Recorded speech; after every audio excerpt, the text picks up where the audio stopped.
Bienvenidos a todos, gracias por sumarse y gracias a Jorge Díaz por brindarnos este espacio. Jorge Díaz es oriundo de Santiago de Chile, es biólogo, escritor y doctor en bioquímica de la Universidad de Chile. Actualmente es investigador postdoctoral en University College London, donde estudia la migración celular colectiva en el modelo de Xenopus levis. Además, realiza experimentaciones transdisciplinarias en proyectos que exploran la biología como discurso público, el arte y lo queer.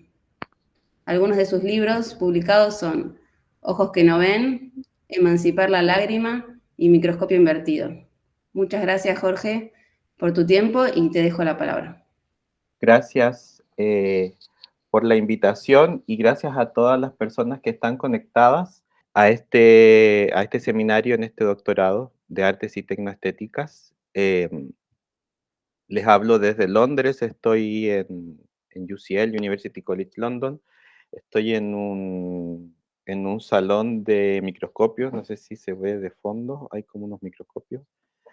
Y por suerte nadie está ocupando esta sala, así que me pude conectar acá.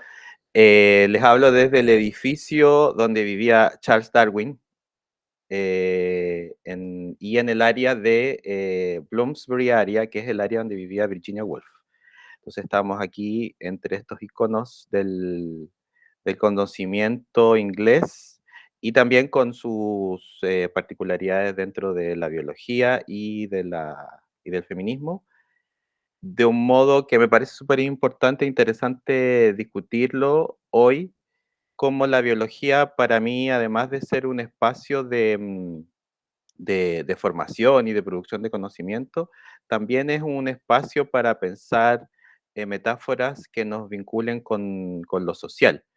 Algo que es muy difícil que ocurra en los contextos científicos, los contextos biológicos, a pesar que trabajamos con metáforas sociales, creo que la relación de los científicos con la sociedad sigue siendo extremadamente acotada, algo que yo pensé que podría haber cambiado con la pandemia, pero claramente no ha ocurrido.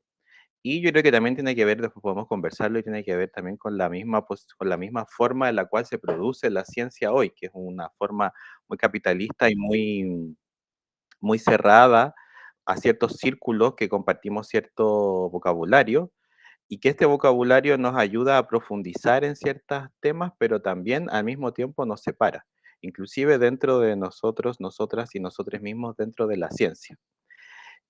Lo que hoy día quiero presentarles es algunas ideas de lo que he estado estudiando acá en mi doctorado, pero en verdad son siempre mis vínculos que puedo establecer de manera más bien autodidacta, cómo estos conocimientos pueden también salir del área de la especialización biológica y expandirse hacia otros territorios.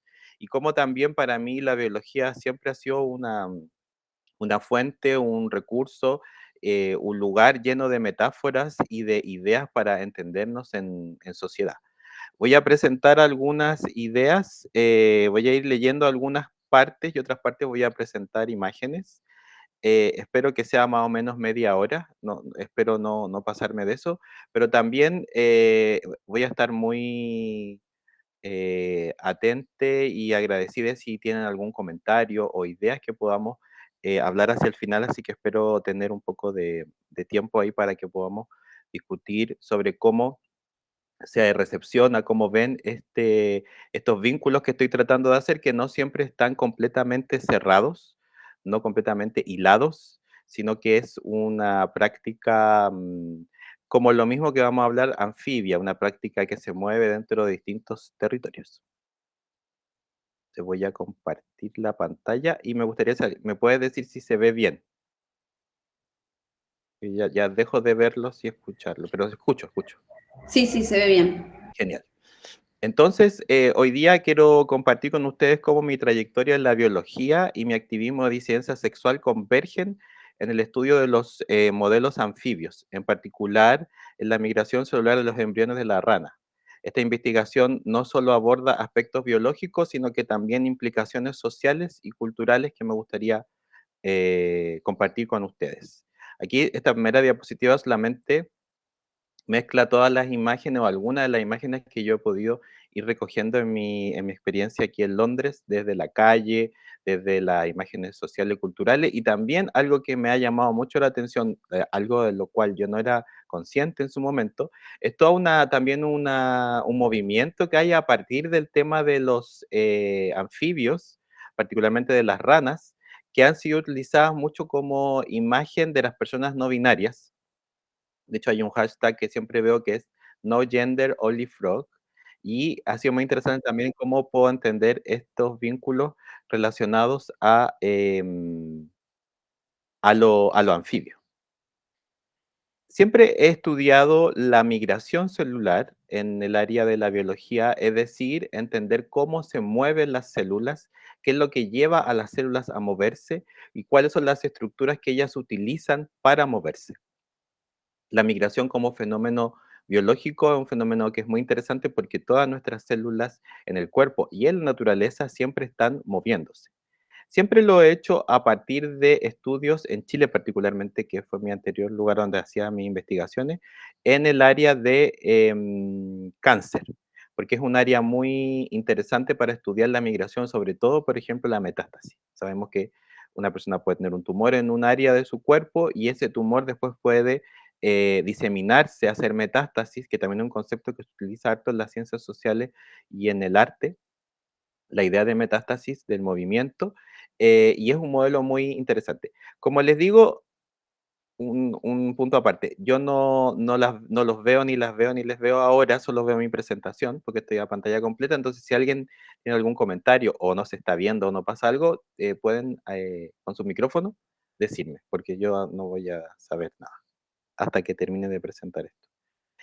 Em, Siempre la migración, y hay un bias, que se dice en inglés, un sesgo, en que siempre se ha estudiado la migración, es decir, cómo se mueven las células de manera individual, el single cell migration. Y yo siempre había estudiado en Chile cómo se mueven las células de manera individual. Aquí vemos una célula humana, cómo esta célula se mueve en una plataforma, en un sustrato particular, y cómo extiende estructuras para su movimiento. Pero siempre ha existido este sesgo de que si entendemos cómo se mueve una célula, vamos a poder entender cómo se mueve, por ejemplo, un tejido o cómo se mueven los organismos, pensando que los movimientos colectivos son la sumatoria de los movimientos individuales.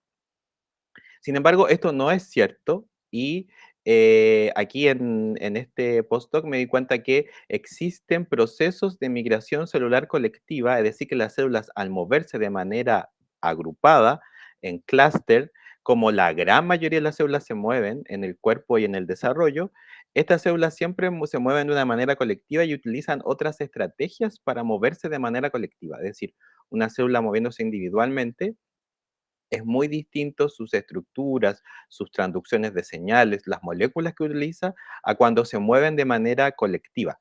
Y aquí, por ejemplo, ustedes ven en este segundo ensayo cómo este grupo de células, que son células de embriones de rana, de un subtipo particular de células del embrión de la rana, que se llaman las neural crest, que son las cuales estoy estudiando yo, que son células que tienen un alto componente migratorio, se mueven de manera colectiva y esos movimientos son muy distintos. Entonces eso a mí me amplió la posibilidad de entender cómo los movimientos colectivos son distintos a los movimientos individuales y el por qué ha existido este sesgo en la investigación científica de centrarse solo en la célula individual. Obviamente puede tener una primera explicación técnica, que es más fácil estudiar una célula que estudiar un grupo. Sin embargo, perdemos de mucha información. De hecho, cada vez hay más estrategias y herramientas de, por ejemplo, de estudiar la célula individual, su contenido genético, o su contenido de RNA, o cómo se responde frente a ciertos estímulos. Sin embargo, sabemos que de manera colectiva es muy distinto. Entonces, como les decía, fue adentrarme en los movimientos colectivos y particularmente en el mundo de lo anfibio, donde descubrí un fenómeno fascinante, que es este fenómeno de que todos los movimientos son en general en la naturaleza de modo colectivo. De hecho, ahora estamos a punto de publicar un artículo que es una revisión de literatura, donde inclusive vamos a estudiar los modelos clásicos de movimiento individual, que se llama el single cell, que ocurre durante procesos del desarrollo de los organismos, pero que inclusive en esos, nuestra apuesta en este trabajo que se va a publicar es que inclusive en esos modelos en los cuales hay un movimiento individual, o se considera un movimiento individual, existe cierto grado de cooperación para ese movimiento. La tesis sería que no existe el movimiento individual, no existe el single cell migration, no existe la migración individual. Es un modo de estudiarla, pero en verdad no existe dentro de la naturaleza. Siempre hay ciertos grados de cooperación o colectividad para que las células se muevan. Y el modelo anfibio, el modelo particular de Xenopus levi, es un modelo clásico para estudiar los movimientos colectivos.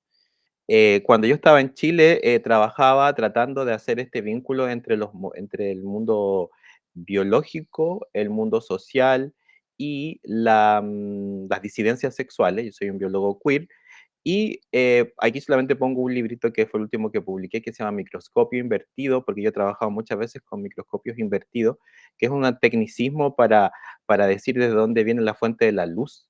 Nos va a permitir mirar las muestras. Y en general viene desde arriba la luz, pero hay muchos microscopios que la luz proviene desde abajo. Y este mecanismo que provenga desde abajo solamente se le puso microscopio invertido, porque se invierte el foco de la luz. Sin embargo, para mí fue toda una metáfora que yo no me había dado cuenta. Fue una amiga cineasta la que me dijo qué lindo nombre por el microscopio invertido, porque para mí era una cosa técnica, y entender cómo también esto permite entender un modo de mirar invertido. Solamente aquí puse un fragmento que yo me pregunto, ¿qué nos enseña un modo de organización social, una asamblea, una protesta o una performance sobre el modo en el que migran las células? Hay que cambiar el lente y ajustar el objetivo. Quizá escribir y describir de otra manera puede ser una forma de comenzar a hacerlo. Lo anfibio. Lo anfibio, anfibio proviene de la palabra amphibius, como dice acá, y que deriva de una palabra griega y que se puede dividir en dos partes. Amphi significa ambos o en ambos lados, y bios, que es vida o modos de vida. Generalmente lo anfibio, que son, por ejemplo, las ranas y muchos otros animales, inclusive para mí es una estructura de vida lo anfibio, son aquellos que pueden vivir entre dos ámbitos. Por ejemplo, las ranas pueden vivir entre el agua y la tierra. Y también son la mezcla o evolutivamente podríamos decir que no es reptil ni pez, sino que es anfibio, porque está entre ambos. Entonces, tiene una gran capacidad de adaptarse y prosperar tanto en entornos acuáticos como terrestres. Para mí siempre ha sido muy importante ir escribiendo ciertos párrafos e ideas de lo que voy desarrollando y voy a ir leyendo algunos pequeños fragmentos de como una especie de diario que estoy llevando acá en Londres a partir de mis investigaciones. Entonces, lo anfibio es más que una condición zoológica porque también es una forma de vida, la manera encarnada en la que pasan sus días muchas personas y animales que la tradición científica no necesariamente clasificó como los anfibios.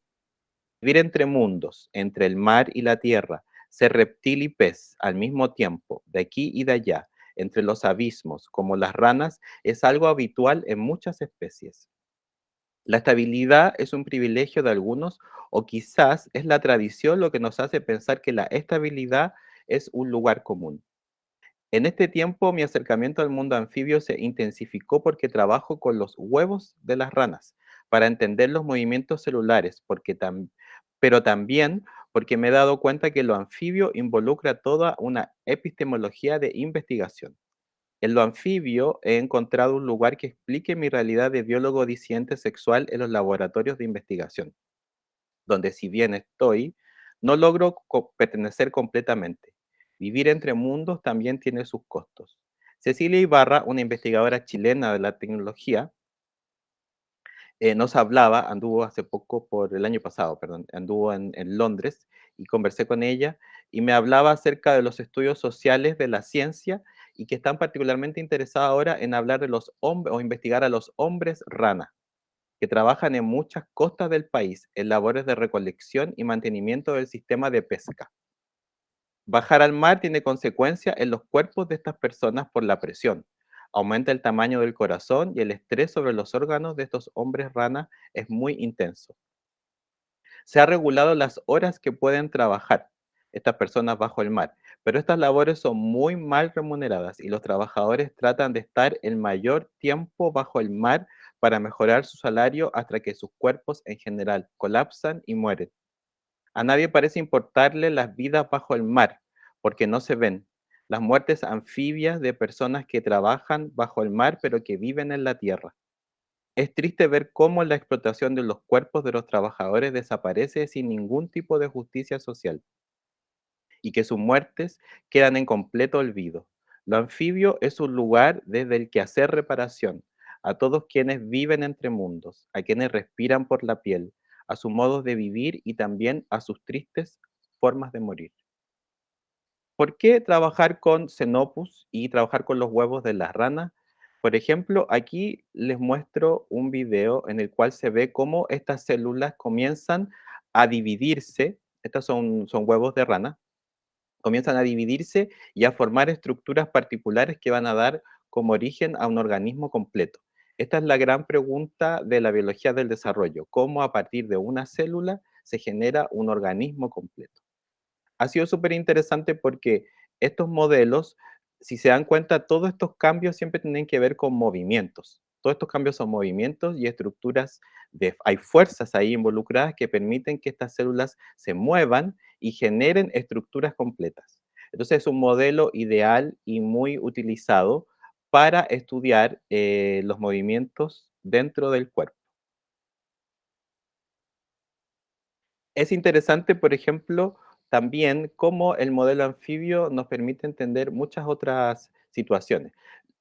Los anfibios, como las ranas, hacen fertilización externa, es decir, la rana lo que hace es que ella libera los huevos al medio ambiente. No, a diferencia de de los mamíferos, no crían a las crías dentro de su cuerpo, sino que ellas expulsan los huevos y afuera los huevos son fecundados. Entonces, no existe algo como lo que nosotros conocemos como el parentesco dentro del mundo de los anfibios. Es imposible determinar cuál es la rana hija de una rana madre, porque los huevos viven en comunidad. Sin embargo, las ranas sí viven en comunidad y viven en colectividad, pero sí los rasgos clásicos del parentesco. Entonces son formas de organización social en los cuales no existe la idea clásica de parentesco y algo muy interesante también, que estoy diciendo esto, que no hay parentesco, pero por ejemplo los test de embarazo que hoy día se utilizan tuvieron su origen en el modelo de Xenopus. De hecho, fue ahí donde comenzó en los años 30 a pensarse que Xenopus podría ser un muy buen modelo para estudiar biología del desarrollo. Es un ejemplo temprano donde se desarrolló el primer test de maternidad. Aquí ustedes van a ver, aquí se ve una rana y estos son los huevos que ella libera al medio ambiente y se genera como una especie de gelatina sobre estos huevos y esto es lo que les permite a estos huevos después desarrollarse y en un contexto que a veces puede ser agresivo. Entonces también tienen estructuras que les permiten sobrevivir. Lo que se hizo fue que los estudios iniciales fueron en los años 30 por un científico británico en la Universidad de Cape Town, que dieron los orígenes a este estudio. Lo que se dieron cuenta era que si inyectaban orina de mujeres embarazadas a estos anfibios ovulaban de manera relacionada directa a si le inyectaban esta orina. Y lo que se empezaron a dar cuenta entonces que había alguna hormona en la orina de las mujeres embarazadas que les permitía a estas ranas ovular. Y eso fue el primer antecedente que permitió luego desarrollar los test de maternidad. Entonces a mí me parece súper interesante cómo a partir de un modelo en el cual no hay parentesco, no existe la maternidad como la entendemos, es el modelo que nos permitió hoy entender o tener test de embarazo. Primero, eso me parece muy interesante. Y lo segundo, esta imagen de acá, es cómo viven las ranas. No sé si las personas que han vivido cerca de humedales o lugares más húmedos en general han escuchado durante las noches los cantos de las ranas. Aquí voy a leer un texto porque es muy interesante estos cantos. Me ha fascinado saber sobre los cantos que emiten las ranas durante las noches. Sus óperas cantan contra el pensamiento vertebrado. Las comunidades anfibias viven juntas, aunque no existe entre ellas el parentesco. De todos modos viven congregadas y se cuidan. Al realizar el desarrollo fuera de su cuerpo, lo que se llama fertilización externa, los embriones que se desarrollan en el agua no tienen padres, pero sí una comunidad a la que pertenecer. Migran juntas extensos territorios y cantan en las noches. Una amiga anfibia, que también estudia el anfibio acá en Londres, pero en el contexto social, las personas que viven en los canales en Londres se podría considerar personas anfibias porque duermen en los botes, pero viven en la tierra, tienen esa doble vida. Me mandó una cita hace unos días sobre el canto, este canto de las ranas, que hay un estudioso de apellido Boden y que hablan que es un caso particular de creatividad y autoorganización que se conoce como enjambre. O sea, además de ser los movimientos colectivos, también tienen un proceso de autoorganización conocido como enjambre. Al cantar juntas durante las noches, crean las ranas un escudo de protección contra los depredadores, ya que engañan las posiciones individuales de cada rana, manteniendo así en secreto sus ubicaciones particulares y así no pueden atacarlas porque el sonido confunde. Es decir, los depredadores llegan y escuchan que todas cantan, entonces no se puede determinar dónde está cada una. Y eso es lo que se conoce como em, un mecanismo de enjambre.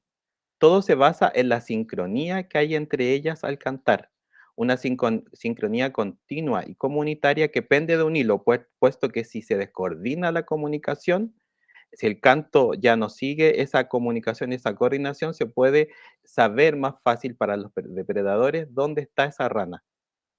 Es un modo de trabajo colectivo que depende de la organización de cada una de las partes, al igual que la migración colectiva de las crestas neurales de las ranas, que llevo un tiempo estudiando y que es lo que voy a presentar ahora. El mundo anfibio es un reservorio de sabiduría sobre los mecanismos de la colectividad y adaptación para el mundo herido que vivimos, y es para mí la pequeña esperanza queer que me sostiene para seguir estudiando su biología y expandiendo como más pueda su conocimiento. Solamente algunos antecedentes históricos también sobre la rana.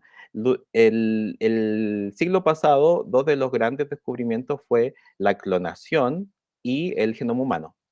Los antecedentes de la clonación tienen como origen a los trabajos que realizó el científico inglés Gurdon en los años 60 en también nuevamente los huevos de las ranas. Han sido muy estudiados y le permitió entender a Gurdon en un experimento de transferencia nuclear que al parecer en el núcleo de las células es donde estaría la información que estaría relacionada con la destinación y la forma en la cual esa célula se va a desarrollar. Y eso lo hizo en los huevos de las ranas, ya que al ser grandes es posible, nosotros ocupamos no necesariamente para ver los huevos microscopios, sino que usamos una especie de lupas, porque son muy grandes y es fácil de manipular. O sea, fácil entre comillas, hay que tener un training, pero es fácil de manipular. Otro, por ejemplo, Katarín Caricó, que es la investigadora que ganó el Nobel el año pasado por la vacuna de ARN mensajero, la vacuna de Pfizer, que fue la que demostró mejores resultados. Esta es la diapositiva de de la primera presentación que ella hizo cuando ganó el Nobel y pone nuevamente un huevo de la rana porque los huevos de la rana fueron como el primer laboratorio en el cual cuando se inyectaba un RNA, que es la molécula que lleva las vacunas del COVID, se inyectaba un RNA y ese huevo lo que hacía es que secretaba proteínas. Por ejemplo, pensemos una proteína como que se vende comercialmente como la insulina. Entonces, se podía inyectar una molécula que codificara la insulina y el huevo de la rana lo que iba a hacer es que te iba a secretar la proteína y se dieron cuenta que a partir de eso fue toda una revolución también que le llevó a Katarín Caricó, por ejemplo, a ganar el Nobel por la vacuna del ARN mensajero. Lo que yo estoy estudiando es un grupo particular de células que se llaman las Neural Crest, que es un grupo de células migratorias que migran en el embrión de la rana. Y aquí yo les muestro un video en el cual se ve cómo en verde van a ver cómo estas células se migran en formas bastante dirigidas y particulares. Ustedes ven, son tres stream o tres rutas que se mueven estas células y se mueven de manera colectiva y también de manera direccional. Estas son las células que van a dar luego origen al rostro de la rana y también el rostro de todos los vertebrados. Las cranial neural crest son un grupo de células que al moverse de manera colectiva, al final van a dar origen al rostro de los animales. Es muy interesante porque hay una migración muy particular, muy dirigida en el desarrollo temprano, que hace que estas células se muevan de manera direccional hacia un punto. Y lo que se está tratando de entender y estudiar es cuáles son los mecanismos que utilizan estas células anfibias para moverse de manera colectiva. Porque si nosotros impidiéramos la unión colectiva de estas células, no se desarrollaría el embrión de la rana. Aquí, por ejemplo, les muestro una imagen en el cual se ve cuando uno obtiene estas células en etapas muy tempranas y las pone en una placa de cultivo y luego hace un ensayo que se llama inmunofluorescencia, es decir, marcar proteínas particulares. Nosotros vamos a ver que si cortáramos estas células, siempre estas células van a tender a formarse como un clúster, como un grupo de células. Entonces, lo que nosotros hacemos acá en el laboratorio es tratar de entender cómo estas células se mueven como colectivo. Hay un proceso particular, si ustedes ven, por ejemplo, acá en este video, en el cual estas células parten en una parte dorsolateral y luego se mueven de manera dirigida hasta otra parte del embrión, de manera muy dirigida.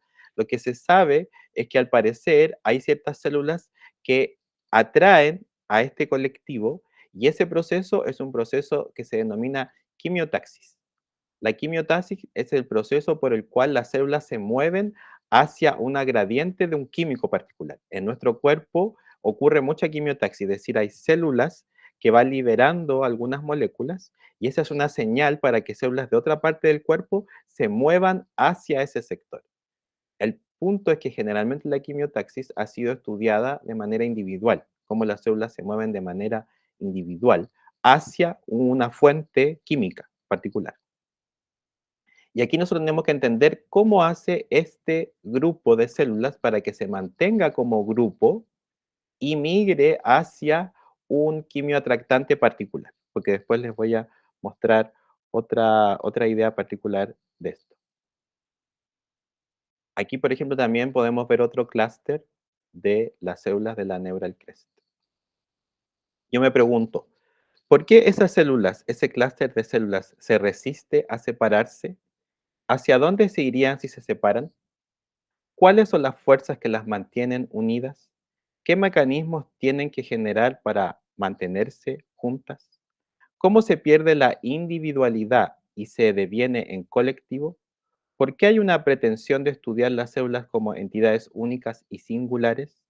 ¿Qué nos dice la migración celular colectiva?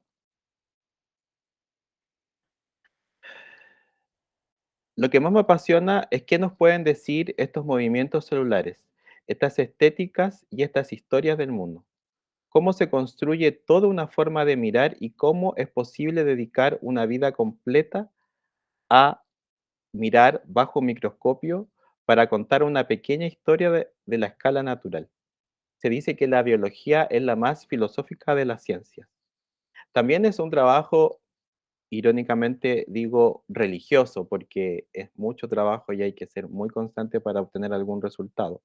A pesar que rechazamos la religión, la investigación en biología celular es un tipo de trabajo que nunca vi, que nunca supe que existía. Nunca conocí a otro científico de mi familia. Vivo entre la ciencia básica, clásica y las fantasías que me asaltan diariamente en el apostolado de la investigación.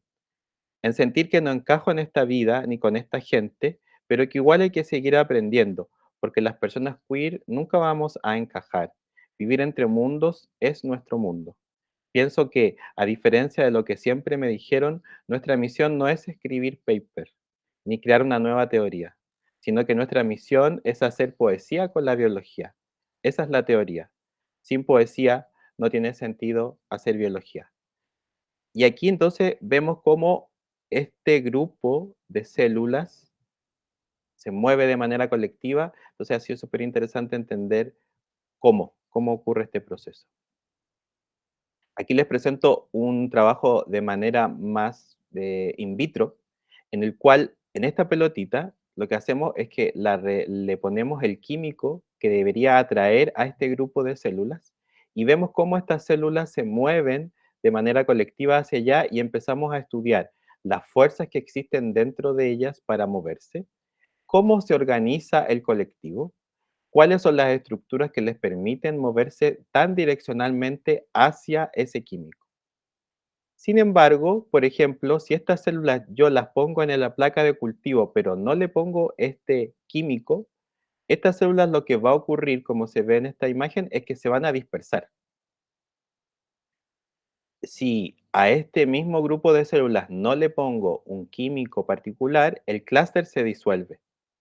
Entonces, esto es un resultado que hemos obtenido, que hay algo en el movimiento hacia un objetivo común, lo que mantiene la unidad del clúster, y que sin ese objetivo común que se lleva hacia el movimiento, el clúster se dispersa y deja de tener la característica de clúster. Entonces, esto para mí, además de ser un resultado, me lleva a pensar mucho en esta idea de que sin un objetivo común, quizá las fuerzas se dispersan y se impide entonces a poder hacer un avance, aunque también es necesario a veces la dispersión. Lo pensé mucho esto, sobre todo en el, pro- en- a 5 años ahora del estallido social chileno, que se habla mucho de este estallido y de cómo se logró o no se logró obtener ciertos cambios. Yo creo que siempre hay un cambio, pero está esta metáfora de que sin un objetivo común, los clústeres anfibios tienden a dispersarse. Otra cosa que me parece interesante conversarles y discutir acá es que aquí, por ejemplo, es una inmunofluorescencia de esta cresta neural, de estas células que se mueven colectivamente hacia un químico particular, y que lo que nosotros hemos visto es que si ustedes ven, por ejemplo, las células que están en la periferia, tienen unas estructuras como unos pelitos que nosotros le decimos protrusiones. Estas células en la parte interior tienen que inhibir esa protrusión, es decir, esta célula, esta protrusión que está aquí afuera, aquí en este lado de la célula también debería tenerla, pero se inhibe cuando está con otras. Esto se ha denominado el Contact Inhibition of Locomotion, es decir, que para que las células se puedan mover, eh, requieren de que las que están en la periferia generen estas estructuras de locomoción que van a censar el medio ambiente y que van a permitirles que se muevan como colectivo, pero en la parte interna del clúster ellas inhiben esas protrusiones, porque si cada célula tuviera sus protrusiones en la parte interna, no podrían moverse como un solo colectivo.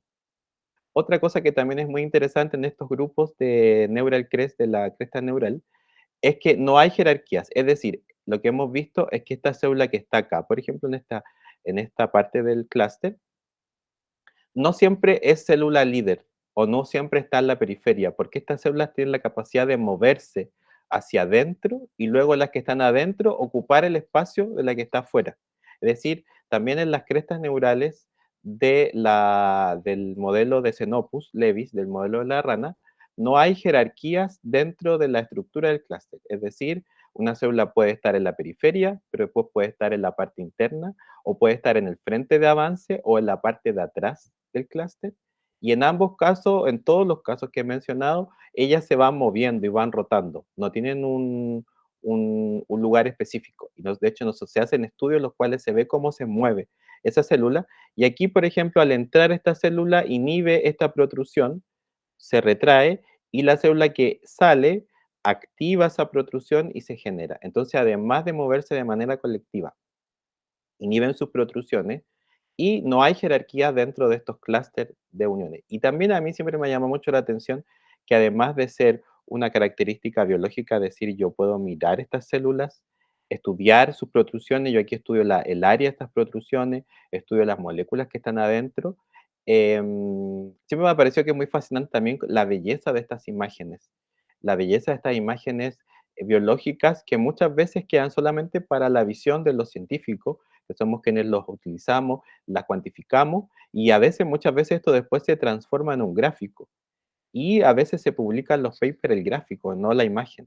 Entonces, es súper interesante cómo hay una gran cantidad de un acervo biológico, estético, que se pierde y que tiene muy poca posibilidad de ser visto, cómo estas células eh, tienen menos posibilidades de ser vistas y cómo el ver y el entender estos mecanismos de la naturaleza muchas veces nos pueden permitir generar metáforas o idearios para otros procesos y otras investigaciones, que es lo que yo siempre también he podido desarrollar con otras personas, otros grupos. De hecho, aquí en el Zoom, en el Teams, cuando entré estaba Joaina, que es una investigadora cubana, con la que hicimos un taller en Cuba sobre el concepto de infección y cómo la infección, y de hecho antes del COVID, cómo la infección como un mecanismo de la biología, también puede permitir entender, por ejemplo, prácticas del teatro o entender prácticas de colaboración social. Cómo podemos trasladar estas metáforas de la biología, pero también cómo la biología, para mirar lo que se ve bajo microscopio, utiliza también metáforas sociales para entenderlo, pero que lo que hace la ciencia muchas veces después que niega esa categoría de metáfora. Todo acto de conocer trae un mundo todo acto de conocer trae un mundo de la mano, es decir, es una cita de Francisco Varela y Humberto Maturana, que son un par de biólogos chilenos que siempre han sido muy inspiradores para mí, aunque nunca me los pasaron en ningún ramo ni en ningún curso en la universidad, yo los leí bueno, los leí en el colegio. En el colegio que estudié nos pasaron una vez ese libro, El árbol del conocimiento, y que ellos estudian mucho también cómo se generan los seres vivos. Su concepto más famoso es el concepto de autopoiesis. Ponen en evidencia que cuando uno conoce, siempre trae un mundo en la mano, uno no conoce desde nada, uno conoce desde una cultura particular, desde un lugar particular, desde un background particular, aunque la ciencia tiene esta pretensión de universalidad y de que un investigador en Hong Kong, en Perú y en Francia deberían ver lo mismo y entender lo mismo. Es cierto en un aspecto, pero en otro aspecto no, porque siempre existe particularidades. Y con esto quiero terminar leyendo un pequeño texto. Aquí lo que les muestro es un clúster, este mismo clúster de células que yo lo pongo sobre un gel que tiene unas pequeñas pelotitas. Y lo que si ustedes ven, estas pelotitas se van moviendo. Y lo que hace es que después yo estudio la mecanobiología, es decir, la fuerza que este clúster ejerce sobre este gel me permite entender a través del movimiento de esas bits de dónde viene esa fuerza de movimiento y cuánto es esa fuerza que ejerce para moverse. Con esto termino. Cada vez que escribo sobre biología en otro contexto que no sea un paper o una comunicación científica, siento que traiciono algo. Quizás es la traición a una tradición, una institución, un modo, unas jerarquías, y me invade la sensación que seré desterrado de este lugar donde me he formado, que me expulsarán por contaminar el cerrado círculo de la precisión del conocimiento que debe quedarse solo entre nosotros, los científicos. Esa sensación desoladora de expulsión me acompaña constantemente cuando muestro en otro lugar mis resultados y las hermosas imágenes que obtengo. Y aún así no puedo dejar de hacerlo. Y no por valentía, sino por compromiso. ¿Compromiso a qué? Me pregunto. Compromiso a la apertura y a mantener viva la rebeldía, a no siempre hacer ciencia solo por beneficio propio o por hacer crecer el nombre propio. Quiero seguir aprendiendo de biología y trabajar en mis experimentos y publicar de manera rigurosa, pero también quiero abrir todo esto a otros mundos y el tipo de gente que conozco en ciencias pocas veces me inspira. No me gustan sus modos de ser. No sé bien qué haré, pero mientras sigo trabajando y aprendiendo a ser un anfibio, de aquí y de allá, dentro y afuera, escribiendo paper en inglés, soportando a esta gente, armando figuras y trabajando ordenada y rigurosamente en mi currículum, planificando las vías moleculares a estudiar, aplicando el método científico al mismo tiempo que escribiendo, leyendo feminismo, bailando donde no van los científicos, compartiendo con otros lejos de casa y tratando de hacer poesía con la biología hasta que más se pueda.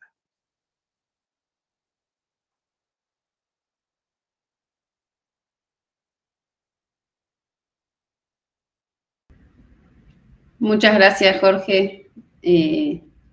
Muy interesante, la verdad. Ahí todos están reaccionando. Genial. Muchas gracias a Eh, ustedes. Y ahora nos quedan ¿Está unos minutos si es que alguien tiene algún comentario. alguna pregunta? Hay algunos comentarios.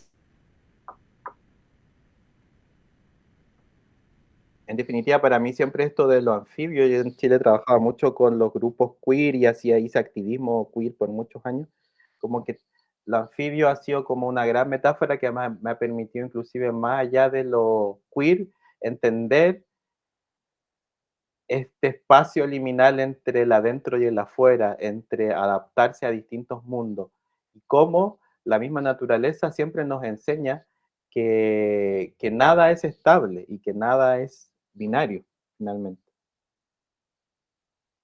Georgina Strasser levantó la mano.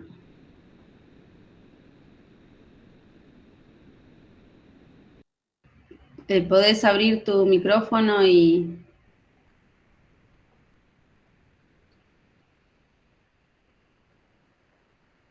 Georgina, ¿nos escuchás?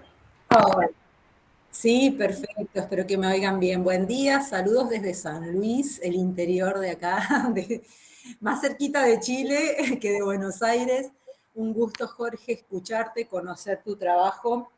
Ya me anoté varias cositas y en realidad era compartir algunas reflexiones. Yo soy antropóloga y me doctoré en temas de la antropología de la salud y siempre en la docencia de grado y posgrado milito siempre le dedico una unidad, una clase, un espacio enorme a la crítica, al biologicismo, al reduccionismo, y para ello siempre me apoyo en biólogos, porque les digo, no soy la antropóloga hippie que cuestiona un biologicismo, sino que justamente, no sé, por ejemplo, libros como No están los genes, ya un libro viejito de Camin, Lewontin, Rose, bueno, estos biólogos, o para criticar el reduccionismo genético lo uso a Víctor Penchazade, que es genetista, ¿no? Y esto que planteas me da más letra todavía, ¿no? De cómo se ha usado tanto la biología mal entendida, una biología reduccionista determinista, que no es así como funcionan los procesos biológicos, pero cómo se la ha usado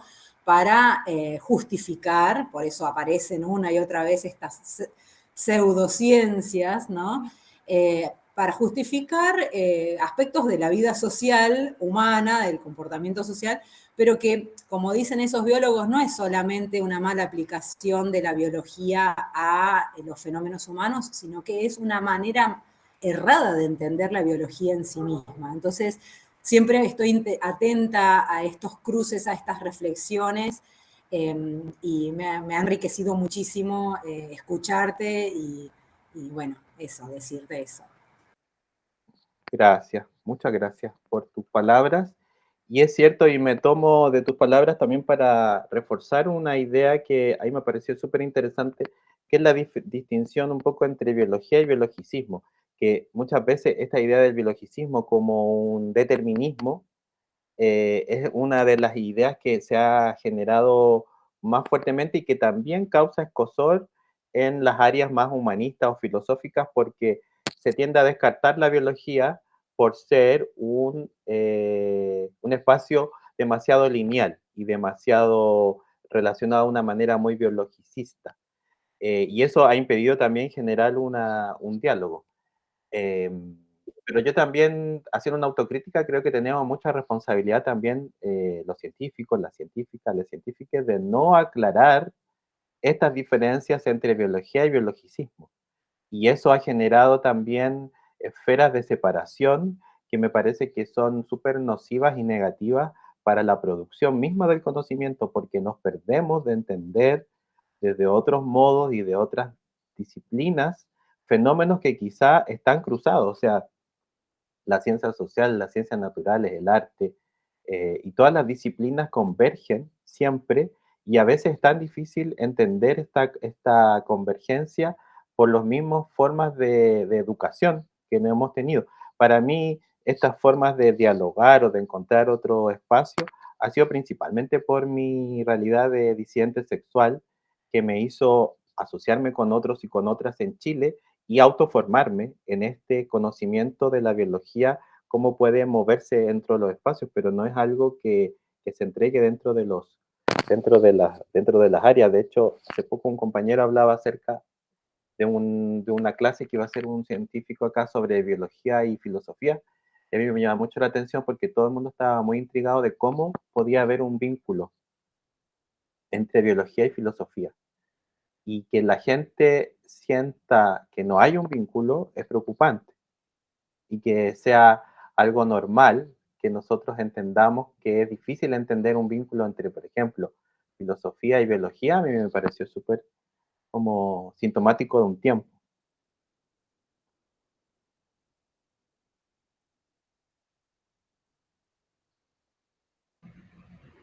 Viviana Andrea Galeano tiene la mano levantada. Hola, ¿qué tal?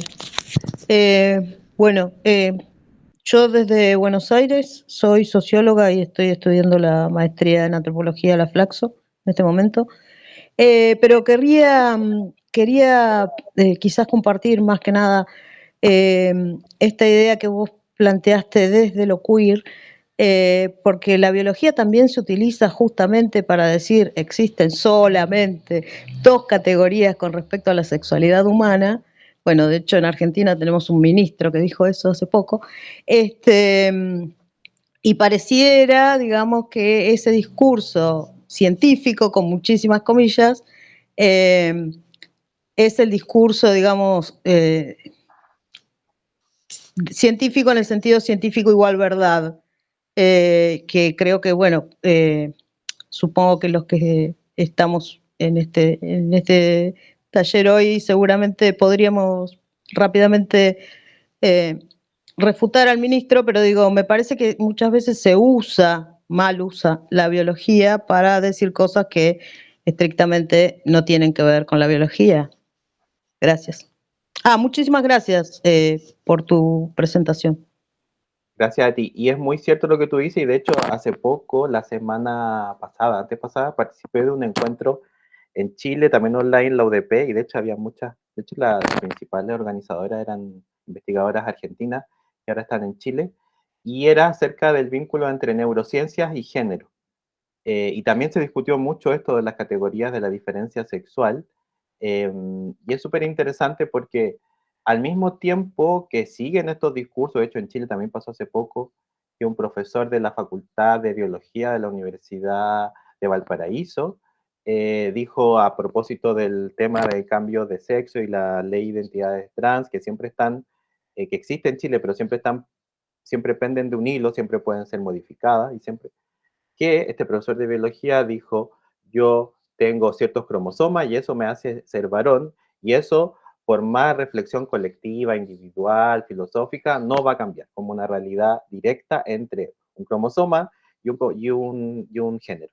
Cuando sabemos que hay muchas investigaciones cada vez más, y de hecho, algo que es muy interesante, que cada vez estamos entendiendo que quizá la categoría sexo, como la hemos entendido, no nos sirve, no es una categoría, bueno, antes que el sexo no siempre es binario, quizás la categoría sexo no siempre tampoco es una categoría que nos sirva, que en un momento sirvió para hacer la distinción entre que hay más cuerpos que los cuerpos de los varones, entendidos como los varones universales, pero que quizás hoy la categoría sexo como la entendemos no nos ayuda para hacer investigaciones más acuciosas. Inclusive quizás deberíamos sobrepasar la categoría de sexo y entender de otras maneras los cuerpos.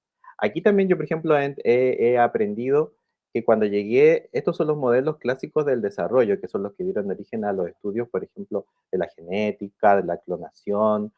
Es ciencia básica que después se utiliza para la aplicación en otras industrias. Las ranas, como yo les mostraba, primero no tienen fertilización interna, también su sexo, lo que se entiende por sexo, es dependiente de factores ambientales. Las ranas pueden ser machos o hembras dependiendo, por ejemplo, la temperatura en la cual están. Entonces, no hay algo interno genético que determine su diferencia sexual. Entonces, también este modelo que ha dado origen a muchas investigaciones es un modelo en el cual es fluctuante. Otro modelo que también se estudia mucho acá, que el modelo de C. elegans, que es el modelo de unos gusanos, donde se ha estudiado mucho su genética. A partir de los estudios de genética se han hecho principalmente en C. elegans, y en C. elegans la gran mayoría de los individuos son hermafroditas o machos.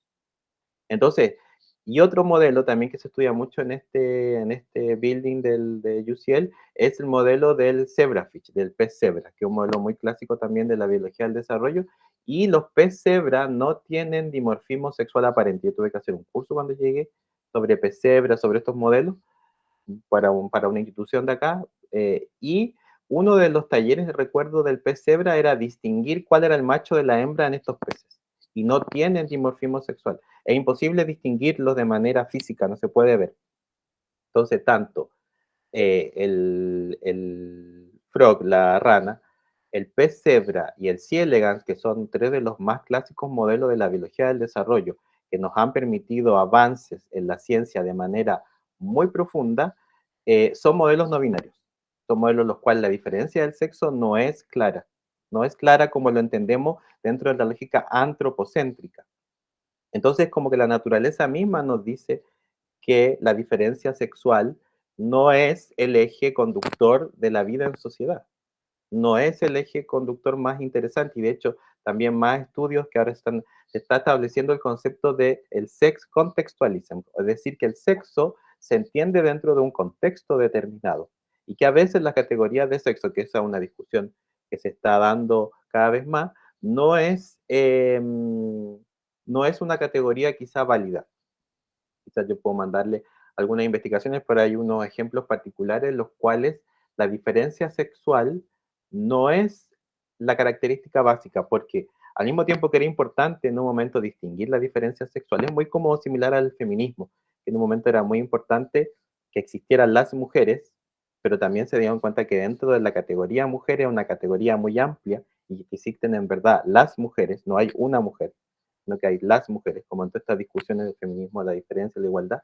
En estos casos también el sexo ha sido muy importante en un comienzo para distinguir, pero ahora también esto lo que determinó finalmente es que se supusiera que todos nuestros órganos son distintos, tienen diferencia sexual.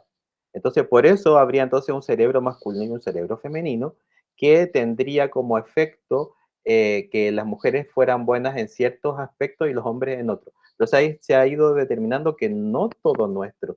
Hay una diferencia genital, hay una diferencia cromosómica, pero esto no se desarrolla o no tiene necesariamente una discusión o un correlato directo sobre todos nuestros órganos del cuerpo. Los nuestros órganos se van a desarrollar dependiendo de muchas otras estructuras o estímulos que nos van a permitir entender. Por mucho tiempo también, por ejemplo, se buscó este gen gay en la lógica clásica de los estudios de genética, que fueron como muy fuertes en su momento, y nunca se descubrió porque no siempre los genes tienen una expresión directa sobre un comportamiento social. Y de hecho eso fue súper interesante, se hizo un mapeo a nivel global, tanto de personas que se consideraban homosexuales como heterosexuales, y se tomaron de hecho el ejemplo o el caso de estudio más eh, limpio o nítido para hacer un estudio de esto, que era un par de hermanos gemelos en el cual uno de ellos era homosexual y el otro no, y no se descubrió una diferencia en sus genes que permitiera explicar un comportamiento, porque comportamientos sociales no están directamente o íntimamente relacionadas con un comportamiento, a menos que se haga un análisis demasiado directo. Hay a veces que, claro, hay un componente genético que tiene un efecto directo sobre ciertos comportamientos y sobre la generación de proteínas. Eso es indiscutible. Pero es distinto a decir de que un gen siempre va a generar un comportamiento en la sociedad. Y, y eso es lo que se denomina como el determinismo o el esencialismo, y eso es lo que tenemos que romper. Pero lo que yo creo también es que además de hacer este diálogo, los científicos y las científicas tenemos que ser parte del debate público, dar nuestras opiniones, porque siento que a veces igual somos un grupo, un gremio muy enclaustrado dentro de nuestros propios espacios. Y creo que para eso también tenemos que tener habilidades sociales, o sea, tenemos que saber discutir con otros, leer otras cosas, abrirnos, y yo entiendo que es súper difícil porque la carrera científica es muy difícil, es muy, se presiona mucho, hay que estudiar mucho, hay que trabajar mucho, hay que aprender mucho de tu molécula, entonces es un doble desafío, eh, pero para mí es vital, si no existe eso no tiene sentido tampoco para mí, eh, solamente construir una ciencia que lo único que haga es que enarbola un nombre propio, un laboratorio, como que mi idea siempre es expandir este conocimiento. Y espero que haya muchas más personas que lo hagan. Hace poco en Chile se publicó un libro que se llama Amor Microbiano, de Cristina Dorador, donde habla acerca de los microbios y el amor. Se está abriendo, yo creo que gracias al impulso feminista, se ha estado abriendo estas discusiones desde la ciencia, ampliarlas a otros espacios, y para mí sigue siendo la escritura, sobre todo los libros, o en la escritura en general, cómo se mueva, sigue siendo un vector súper importante para poder difundir estas cosas y también para romper con ciertos esencialismos que la naturaleza no nos enseña. O sea, cuando yo estaba estudiando esto de las migraciones colectivas, en los anfibios, y veo que no tienen jerarquía y que sin un objetivo común se dispersan, son como mm, metáforas súper fuertes para poder entender la vida en sociedad. Inés tiene la mano levantada. Bien, buen día, gracias. Con permiso, agradecer a la universidad, a Jorge. La verdad es que vivo en una comunidad muy pequeña de 13 manzanas, al sur de la provincia de Córdoba, en Argentina, y me llega esta propuesta porque tenemos un aula acá de la UNTREF con propuestas a distancia. Bien no sabía que venía, no soy científica, no soy antropóloga ni socióloga, soy docente de primaria, y te agradezco, Jorge. Celebro que la conversación haya comenzado preguntándole a quien coordinaba hoy cómo estaba como persona. Pertenezco a una entidad cooperativa, trabajo hace más de 20 años en una cooperativa de servicios, en donde lo colectivo y el centro es la persona. Así que me llevo, agradezco toda la gratitud, muchas ideas como para seguir reforzando esto tan necesario de seguir promoviendo lo colectivo, ¿no? Que digo, nadie se salva solo. Así que eso, muchísimas gracias.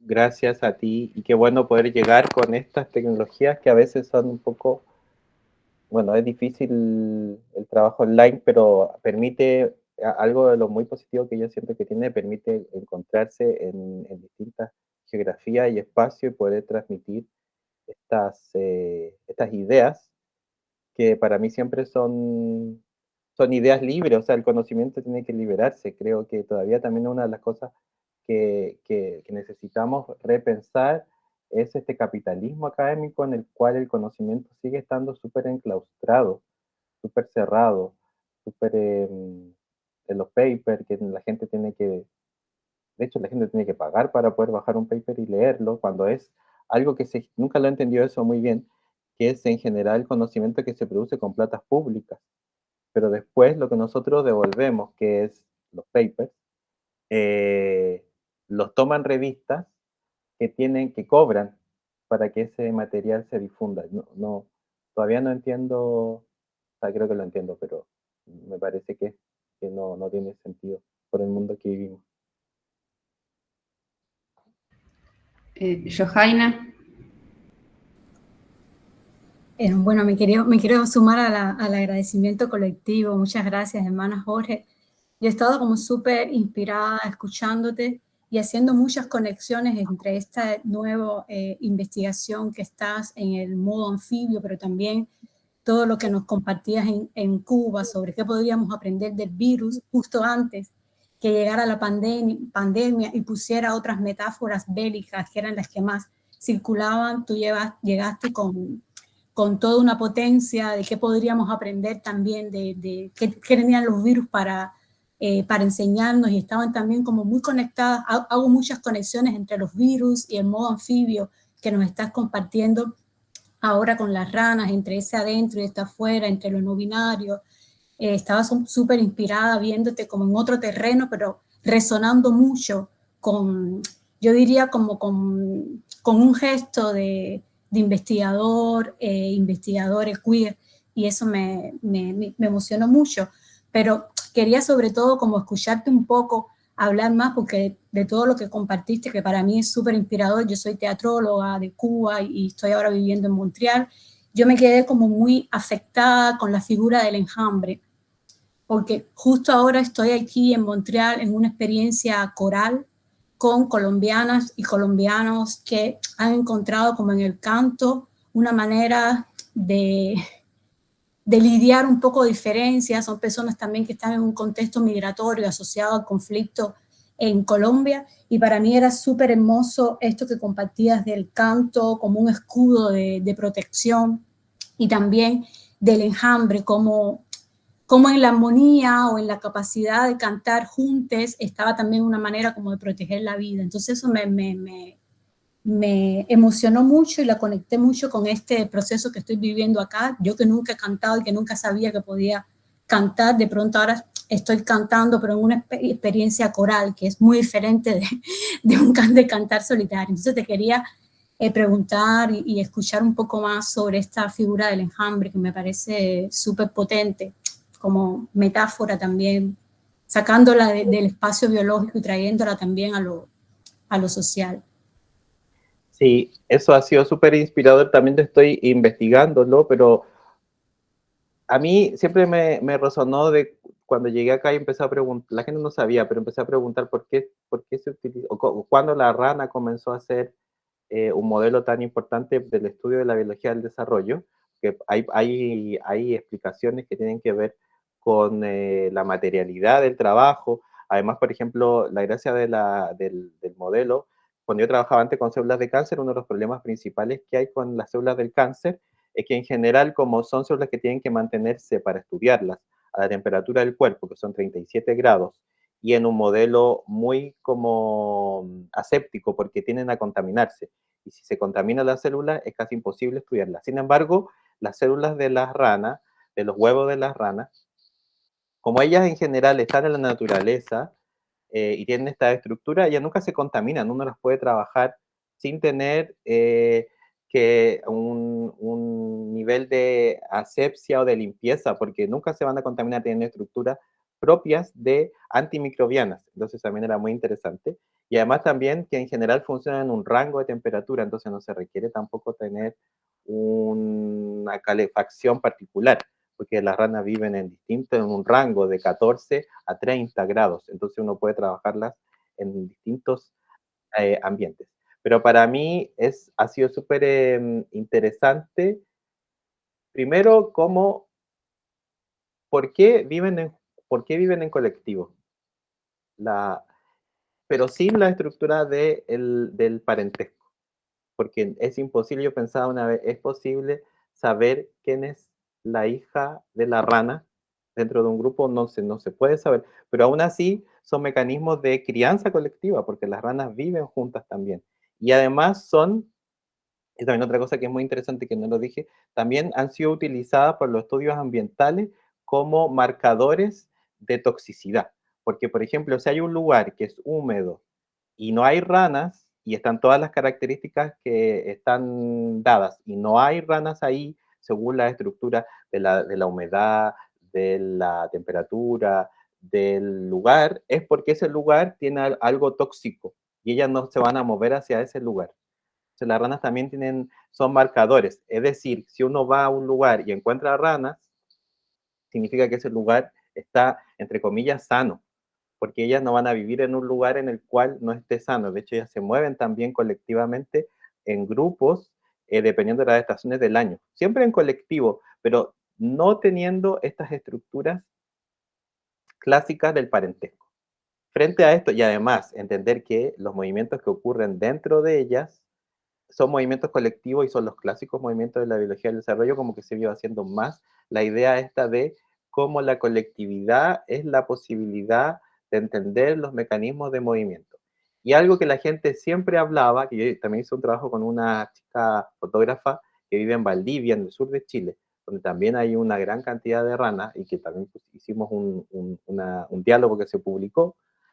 Ella me decía mucho también esto de escuchar los cantos de las ranas, que es muy característico. Las personas que viven cerca de lugares donde viven ranas escuchan mucho los cantos de las ranas y son muy particulares sus sonidos. Y de hecho, bueno,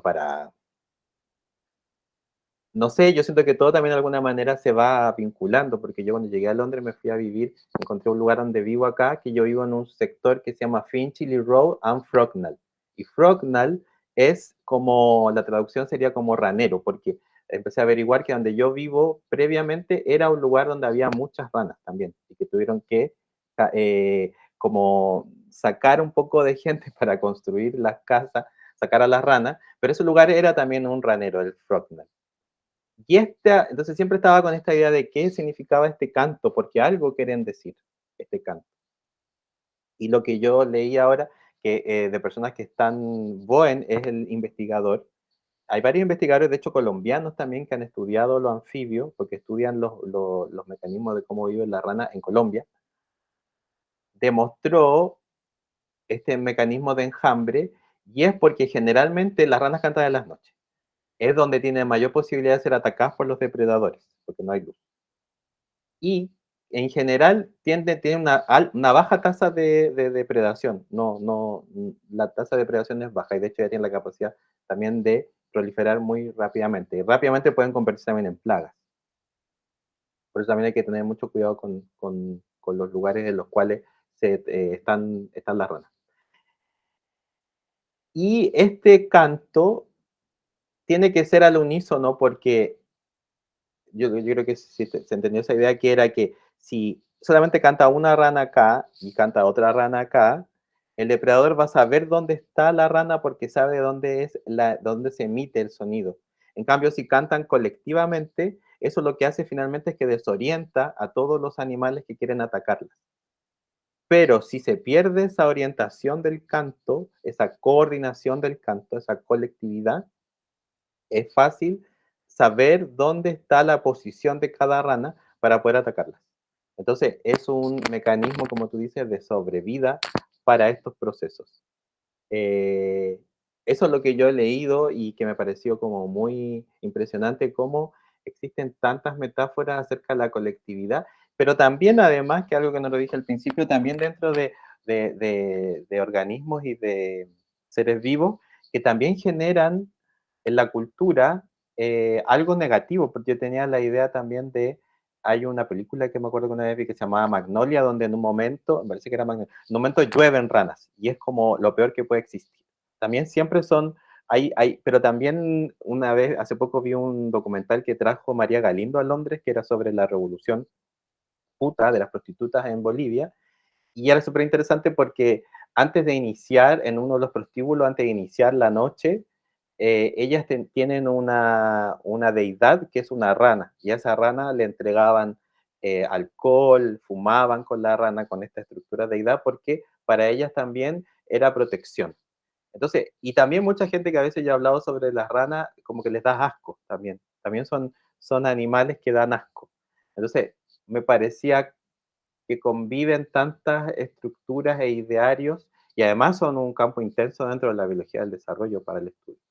Entonces, ¿cómo la rana ahora me permite entender de muchas maneras mi misma realidad también dentro de biólogo disciente sexual dentro de estos espacios? Y cómo también, como dices tú, Joaina, la biología finalmente es una base, un source, es algo donde salen tantas ideas y que puede ser infinito, como que uno, claro, antes eran los virus, pero también se conectan con las ranas, pero pocas veces se hace este tipo de lectura, siempre es como más asociado a cómo se juntan esas proteínas, cuál es el efecto de ese gen en ese tejido.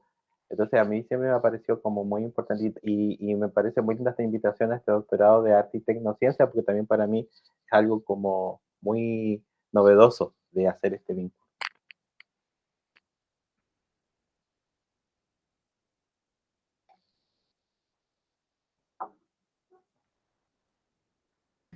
Había una pregunta en el chat de Enrique Alba, hace un rato ya, que decía, es claro cómo podrían funcionar los quimiotrayentes, cómo funciona el sonido, como el croar de las ranas para estimular un amplexo.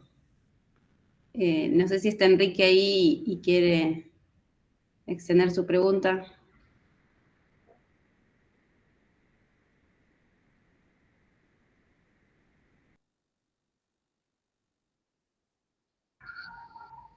Bueno.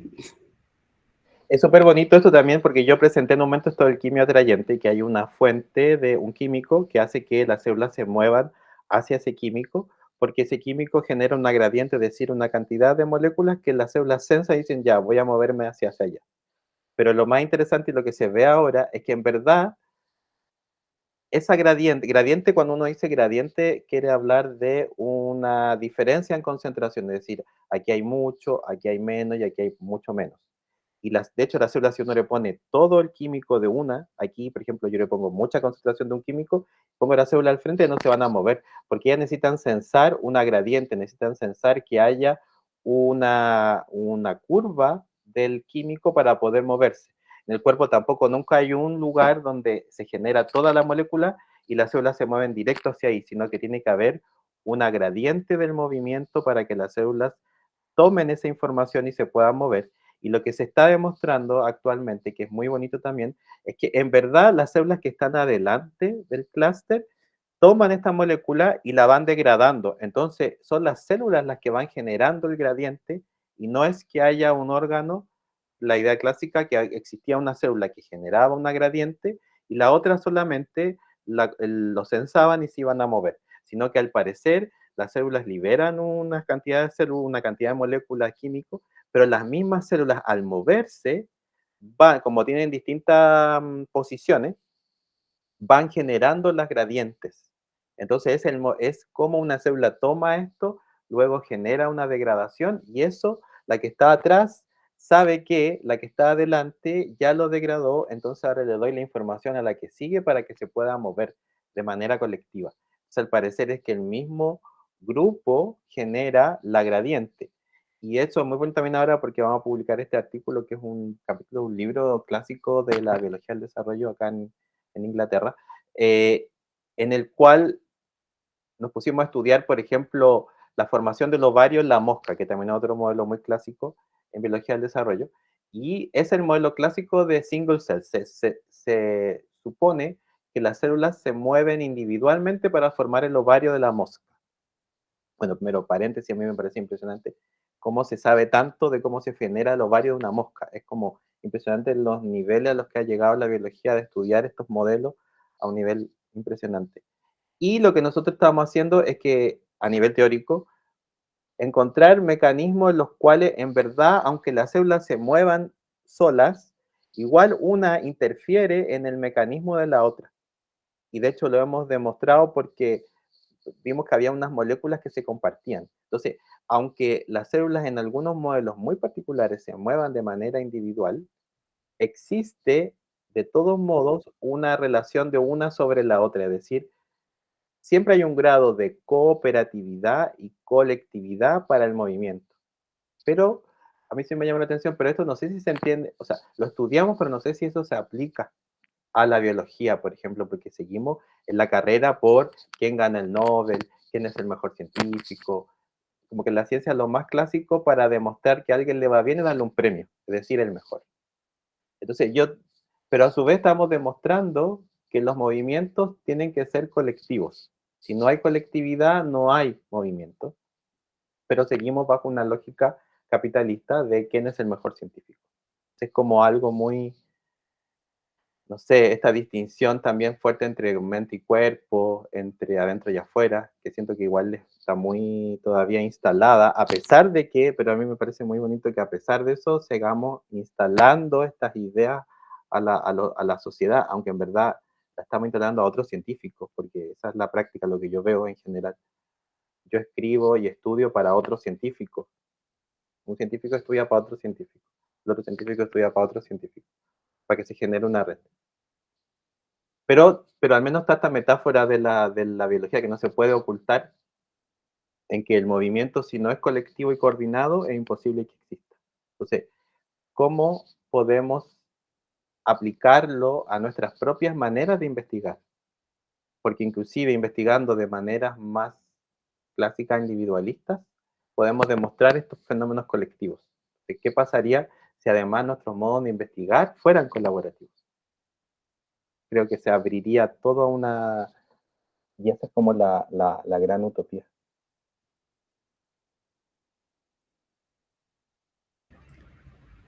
María Ángeles tiene la mano levantada.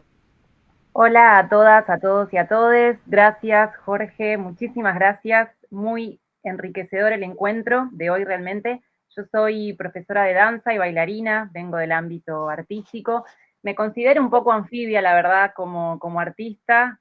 Creo que es una metáfora que me la voy a apropiar de aquí en más.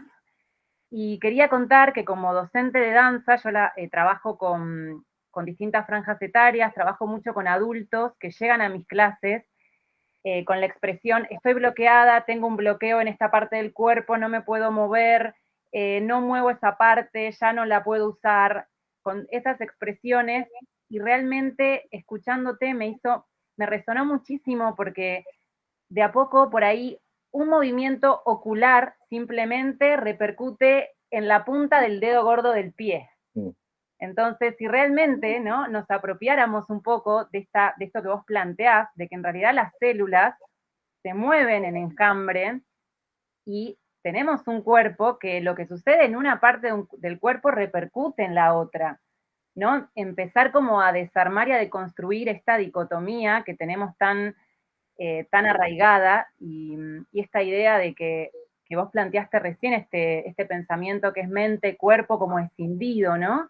Pareciera a veces que estamos que somos personas, pero que el cuerpo es algo que estaría fuera, ¿no? A veces uno lo plantea en esos términos y realmente la danza, bueno, el arte, el movimiento, nos hace vivenciar que en realidad somos una unidad y lo que pasa en una parte del cuerpo repercute en la otra y muchas veces inclusive bailar con un otro, con una otra, con un otro. También hay algo de enjambre que se produce y de un movimiento que se va contagiando, que es maravilloso. Así que del encuentro de hoy me voy llena de metáforas. Muchísimas gracias, Jorge, y a todos y a todas y a todos. Sí, de hecho, para mí siempre ha sido muy inspirador la teoría feminista, porque una vez leí una frase, siempre la repito, de Haraway, de Donna Haraway, ella decía que la teoría feminista es cualquier cosa menos desencarnada. La teoría feminista es una teoría que nace del cuerpo, a diferencia de otros tipos de teoría. Si no es una experiencia vivida, que a veces puede ser muy dura, no es teoría feminista porque no nace desde una experiencia corporal. Y ahí también se rompen con las categorías de teoría, porque también tenemos siempre esta idea de la teoría como el logos, como lo inmaterial, cuando en verdad toda teoría siempre tiene un correlato dentro de algo somático, corporal, y que tenemos que aprender de eso también. Estamos en el proceso de aprender y de entenderlo. Creo que queda tiempo para una pregunta, porque a las 3:30 de acá tengo que seguir produciendo en el laboratorio. La última pregunta de Viviana. Sí, bueno, estoy monopolizando las intervenciones. No, yo quería decir, porque todo el tiempo a mí me resonaba Durkheim, que seguramente muchos de nosotros lo hemos leído, esta idea de la sociedad como un cuerpo, como un organismo, donde estamos unos conectados con los otros, ¿no? Y esto que vos dijiste antes, ¿no? Que no lo dijiste así, pero digamos, la idea esta de que el todo es más que la suma de las partes, que también es una idea que Durkheim trabaja. Yo encontré en muchas de las afirmaciones que vos hiciste, a mí me resonó mucho a Durkheim. Bueno, eso, gracias. Genial. No he sido muy lector de Durkheim, pero voy a revisarlo. Bueno, entonces damos un cierre. Muchas gracias a todos por participar. Gracias, Jorge, por este espacio. Y bueno, los esperamos en el próximo encuentro. Muchas gracias a todos, todas y todes por estar aquí, por haber escuchado y por sus comentarios. Espero haber aportado en sus propios procesos, investigaciones, ideas. Así que feliz. Que estén muy bien.